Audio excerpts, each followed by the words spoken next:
Halo semuanya, terima kasih karena udah klik video ini. Kami adalah rombongan wayang yang tak pernah libur, bermaksud menghibur. Semoga penontonnya tidak kabur karena ceritanya sedikit ngawur. Di video ini, saya akan bercerita tentang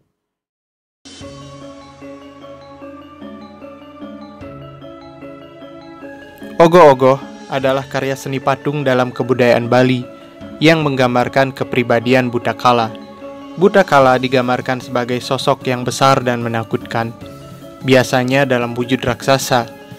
Ogoh-ogoh dibuat menjelang Hari Raya Nyepi dan diarak beramai-ramai keliling desa pada senja hari pengerupukan atau sehari sebelum Hari Raya Nyepi. Berikut adalah 5 fakta tentang ogoh-ogoh. Yang pertama, ogoh-ogoh tak berkaitan dengan Hari Raya Nyepi. Ogoh-ogoh sebenarnya tidak memiliki hubungan langsung dengan perayaan Hari Raya Nyepi. Artinya, meskipun pawai ogoh-ogoh ditiadakan, perayaan Hari Raya Nyepi tetap dapat berjalan. Hanya saja, karena sudah dilakukan setiap tahun, banyak orang Bali yang merasa perayaan Hari Raya Nyepi kurang lengkap jika tidak diawali dengan pawai ogoh-ogoh. Di tahun 2020, pawai ogoh-ogoh ditiadakan lantaran adanya wabah virus corona. Yang kedua, pawai ogoh-ogoh di Bali muncul pada tahun 1980-an. Pawai ogoh-ogoh di Bali disebut-sebut sebagai luapan rasa sukacita setelah Presiden Soeharto menetapkan Hari Raya Nyepi sebagai hari raya libur nasional sejak tahun 1983. Sejak itu pula, Gubernur Bali Ide Bagus Mantra menghimbau masyarakat untuk membuat ogoh-ogoh dan diarak saat Hari Raya Pengerupukan atau sehari sebelum Hari Raya Nyepi. Disebutkan dalam Jurnal Prabangkara, Jurnal Seni Rupa dan Desain Isi Denpasar, yang mengutip buku panduan ogoh-ogoh oleh Dinas Kebudayaan Kota Denpasar tahun 2001, disebutkan bahwa ogoh-ogoh merupakan tradisi baru yang berakar pada tradisi masa lalu. Ada pula yang berpendapat bahwa ogoh-ogoh merupakan perkembangan dari tradisi Ngusabonong Nongding di desa Selat Karangasem dan berkembang pada zaman dalam Balingkang. Yang ketiga, ogoh-ogoh dijadikan ajang berekspresi.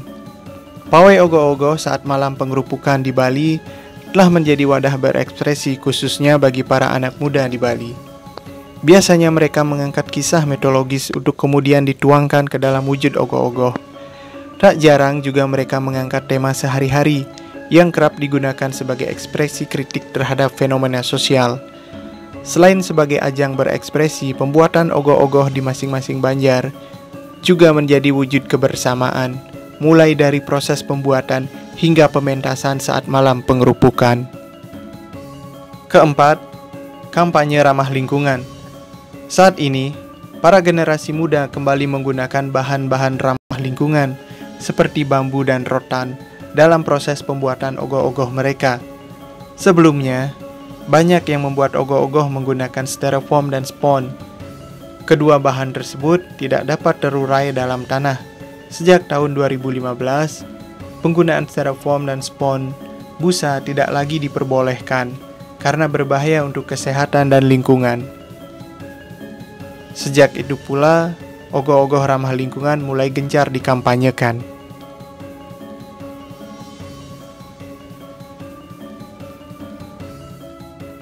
Yang kelima, terus berkembang. Ogoh-ogoh setiap tahunnya terus berkembang. Tidak hanya wujud atau tema yang diangkat semakin beragam, tetapi juga dalam hal inovasi. Belakangan, marak ogoh-ogoh yang dibuat menggunakan teknologi mekanik dan robotik. Ogoh-ogoh juga kerap ditampilkan dalam bentuk fragmentari, sehingga saat malam pengerupukan, masyarakat tidak hanya menyaksikan pawai ogoh-ogoh, tetapi sekaligus tarian yang mengiringinya.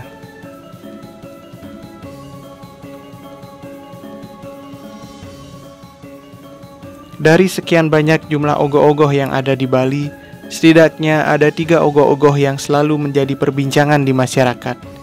Ketiganya sudah menjadi semacam ikon ogoh-ogoh yang ada di Bali. Karya mereka selalu ditunggu-tunggu.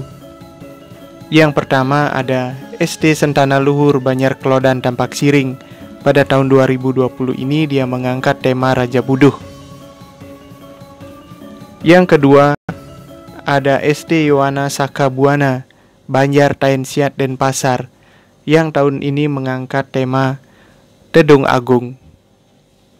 Dan yang ketiga adalah SD Gemah Indah Banjar Gemah Denpasar, yang mengangkat tema Meme Dewa Ratu.